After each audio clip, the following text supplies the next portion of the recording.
Here we go. What's going on today, YouTube? The Godzilla YouTuber with the awesome beard here, Willzilla85, and just got done seeing Godzilla King of the Monsters. Well, actually, I watched it Thursday night. I know I'm uploading this a little late. Side note here, I went with somebody that got me into the Godzilla, whole world. My dad. He showed me a Godzilla movie when I was very young and stuck with it all my life. So it was cool to have him go with me for old time's sake. I think the last time we went to the movies together was '99. I think that's when Godzilla 2000 came out. It might have been 2000. I know it's got 2000 in it, but it was made in '99. I can't remember if it came out '99 or 2000 in America. I think it was 2000, maybe, yeah, whatever. This one takes place 5 years after the events of 2014 Godzilla, so the world knows about him and other monsters, but they don't know how many or where they all are.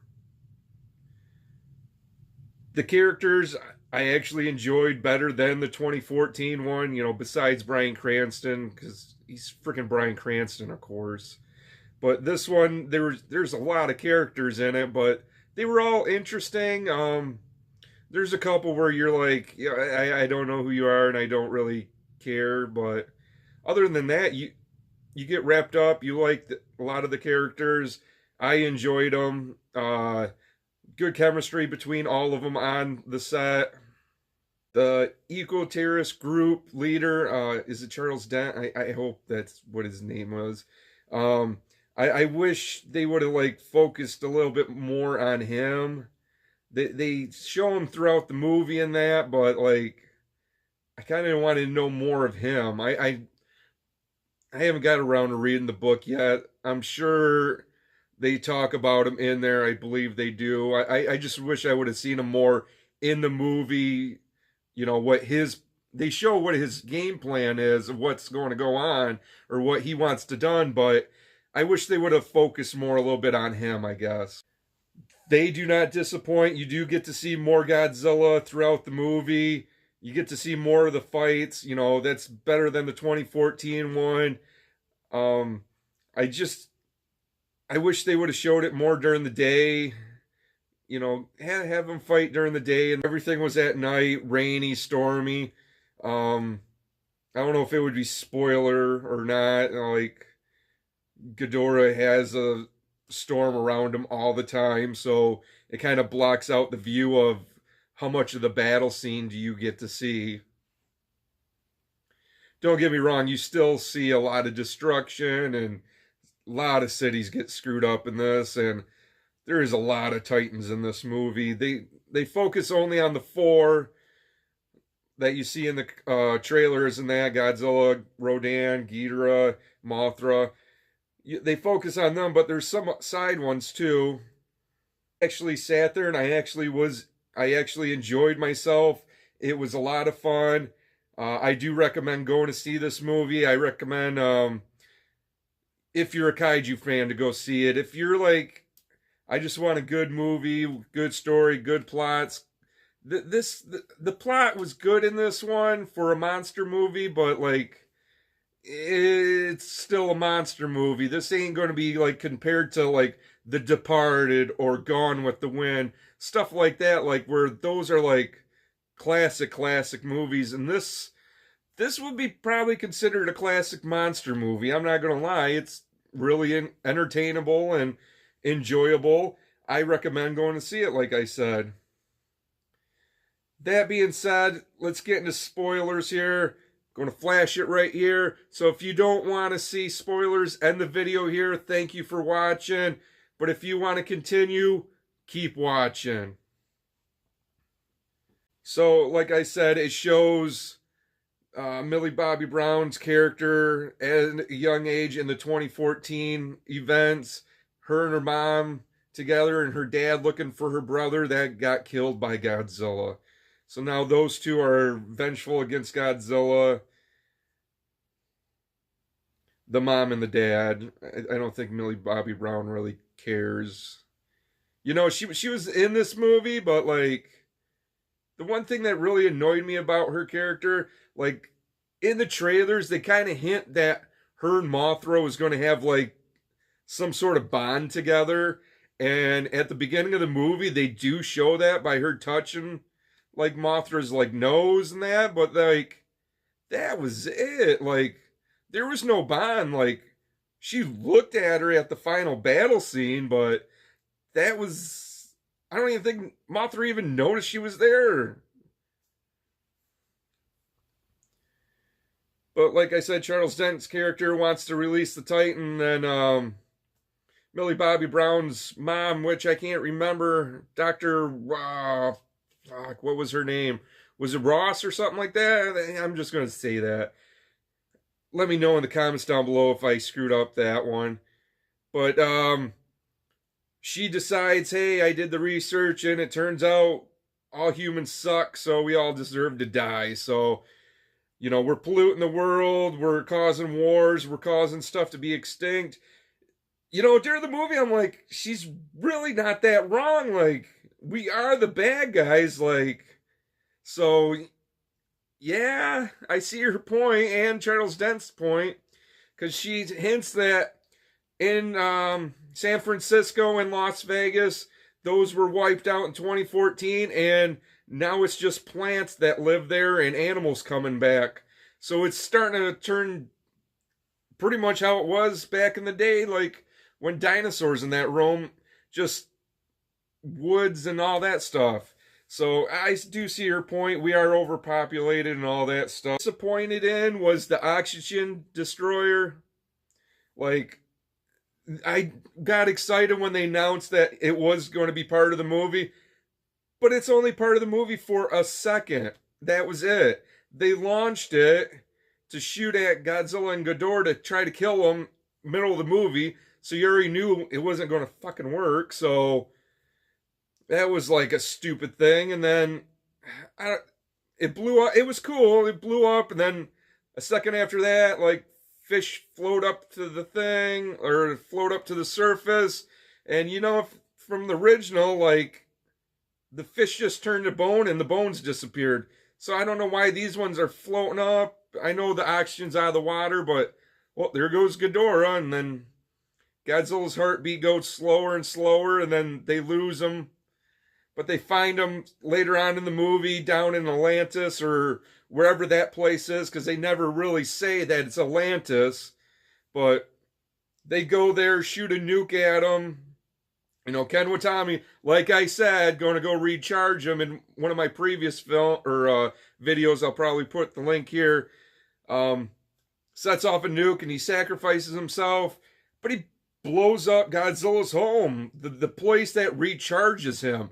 So it's like, yeah, that's cool that you like super powered him up to take out King Ghidorah, but like, what about the next bad guy or something worse after that? Like, now you destroyed where he goes and replenishes himself after a battle like that. So I don't know if there's other places like that, because they do discover that it is Hollow Earth, which I thought they already did in Kong Skull Island. So I don't know why it was shocking that they rediscovered it, I guess, in this movie. But yeah, they were excited that it's Hollow Earth, so I'm sure there's other recharging stations.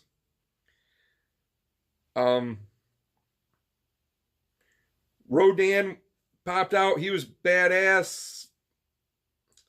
That was another thing that disappointed me. He was badass. That badass part didn't disappoint me, but he popped out, destroyed that whole village, destroyed a whole bunch of planes, crashed into King Ghidorah.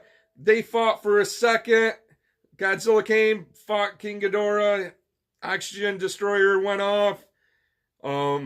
Ghidorah landed where Mothra or Rodan came out, called the other Titans, and Rodan came and bowed before King Ghidorah, which I was like, what the fuck? Come on. Like, I thought this director was supposed to be a Rodan fan, but you have him bowing to King Ghidorah. I know King Ghidorah's King Ghidorah starts releasing the other Titans all over the world with his cries to destroy everything, so they're under his control, which I get why Rodan does that, but at the end of the movie, when Godzilla destroys King Ghidorah, Rodan goes up to Godzilla and bows before him, and the other Titans come up and pretty much do the same thing, which... do they really... I know it's Godzilla, King of the Monsters. Do they really need, like, a legit king? Like... I didn't like that part. That was the one part where I didn't care for. Mothra sacrifices herself. You know, Mothra was cool in this movie. I didn't know how I would like the design of Mothra because she looked really frail and that, but like she kicked ass in this movie and shocked me, and I just really enjoyed her on the set, and I enjoyed the music. They do play the Mothra theme music just a little bit more up to date, which it don't need to be up to date, but wow, it like tears to my eyes. Here's Mothra on the big screen. Here's her anthem. Holy crap. Her God Ray ability was awesome. Her fighting pretty much, I can't remember if she fought King Ghidorah or not.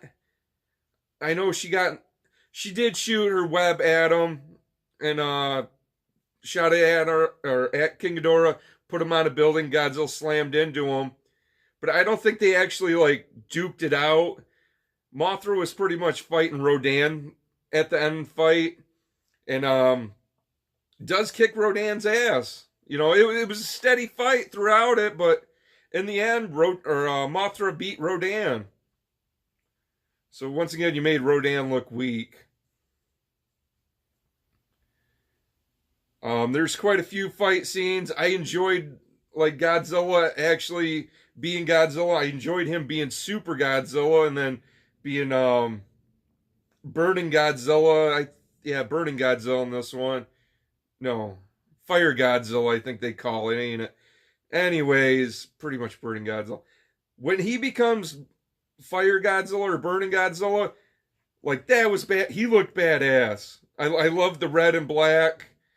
You know, him, every step he took, buildings were starting to melt. Anything metal, everything was catching on fire.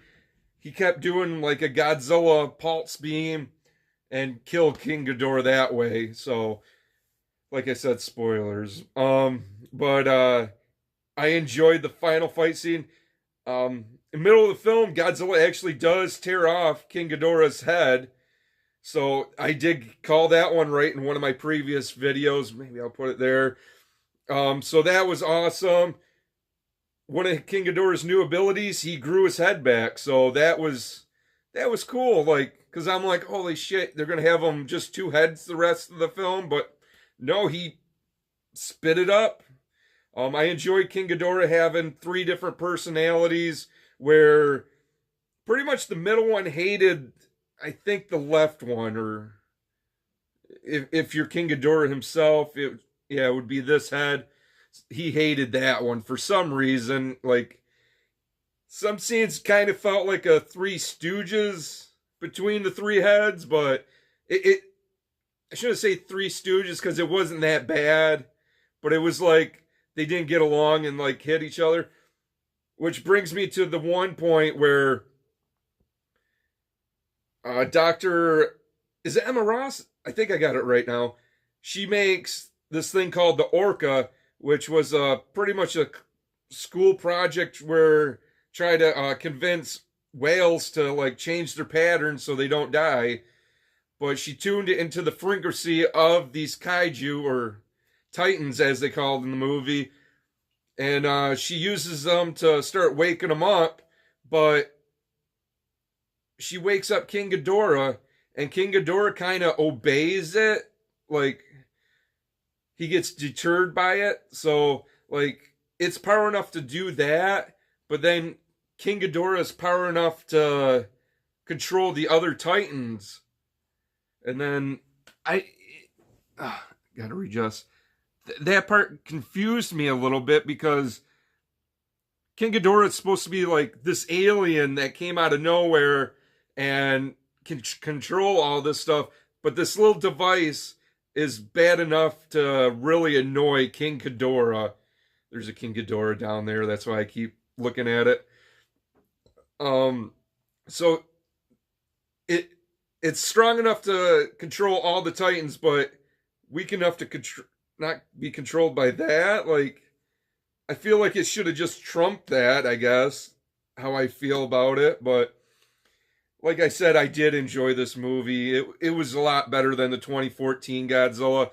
The music, holy crap, the cover edition of Go Go Godzilla at the end was amazing. You got Godzilla's theme music in it. The first one and the second one when he gets more pissed off. You got Mothra's theme in it. That stuff you want to see in a Godzilla movie. Like the 2014 one had okay music in it, but it was missing the Godzilla stuff, the Godzilla music in it. And I remember seeing a YouTuber, I can't remember whose video it was, comparing 2014 to Shin Godzilla, and one of his gripes was 2014 had original music and Shin Godzilla was borrowing music from other Godzilla movies. But that's what you want to see in a Godzilla movie. You want to see new music, but you still want that classic Godzilla theme, the da-da-da, da-da-da, da-da-da-da-da-da. I know that was horrible, but copyrights, I don't want to get into that. But anyways, like, you want to see that in your Godzilla movie. That's what makes a Godzilla movie. And when it hit at the theaters, I was like, oh, holy shit. It made the scene even better. Well, I'm going to wrap up this video. Let me know if you went and seen this. I'll do another review later on. I kind of want to do the whole, from the first Godzilla movie to the last one. Review all of them in detail in future videos. This is just a quick little review. Let me know if you've seen this movie. Let me know if you're going to go see it. Let me know in the comments down below. Like always, like, share, comment, and subscribe. Hit that thumbs up button to let me know I'm doing a good job. Hit the thumbs down if I suck at this. So let me know what I could change about these videos. Let me know anything. Till next time, guys. See ya.